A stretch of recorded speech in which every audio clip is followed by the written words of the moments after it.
In this video, we'll show you how to set up absences in Personio and look at how to configure them to meet your needs.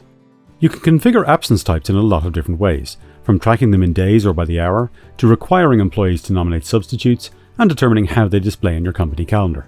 Creating and configuring absence types. To manage absences, you need to set up absence types for them. These can be non-working absences such as paid vacation or sick leave, where the person is not available to work, or working absences such as home office where they are working but not physically present in the office. You do this in Settings, Work Hours and Absences, Absence. Create an absence type and in the category drop-down choose Vacation Paid. You then define whether it's tracked in days or in hours.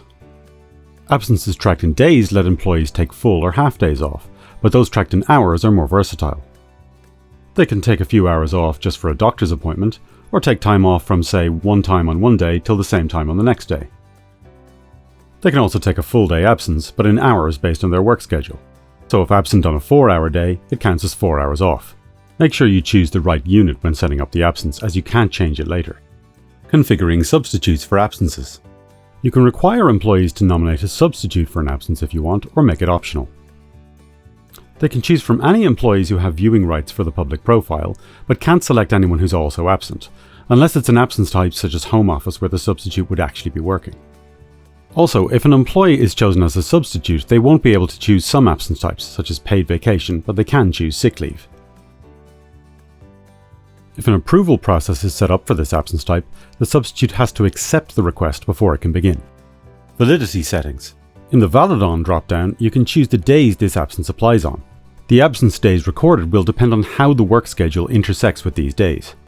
So if Monday to Friday is selected, then an absence request from Monday to Friday that is in their work schedule will be counted.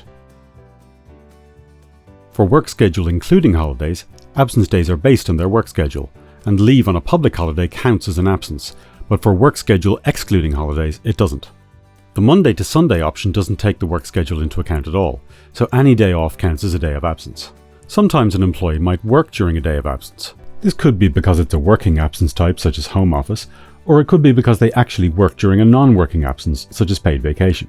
If you tick the Consider Time Tracked During Absences of this type as overtime option, for non-working absences like these, this will be credited as overtime in their overtime balance, and is deducted from their attendance balance. People on an hourly wage will then get paid for those extra hours. However, you should disable it for absence types such as home office.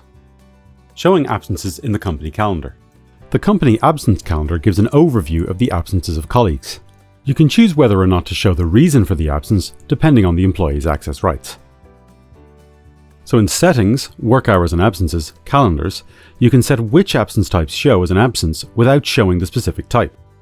People can see that this person is absent, but not what type of absence it is. These absence periods will also be shown as out today on the employee's dashboard. So for paid vacation, we would tick this box here to show it, but we wouldn't tick it for home office, as that would make people think this person is not working that day. And then in Settings, Employee Roles, you can then choose which roles can access specific absence types that are shown on the calendar, by selecting Global in the Absences dropdown, and then selecting None for the absence types. Approvals for absences. To give employees the right to request absences, they need the Propose access right for that absence type. You can also set who approves the absence when it's requested. You do this in Settings, Approvals. Choose the absence type that you created and create a default approval process, which will apply to all employees with this absence type. Click Add Approval Step to add steps, and you can choose a specific person, the supervisor, or a person with a particular role, and so on. Congratulations! You should now be able to set up absences in Personio to meet your organization's needs, making it much easier for you and your employees to keep track of them.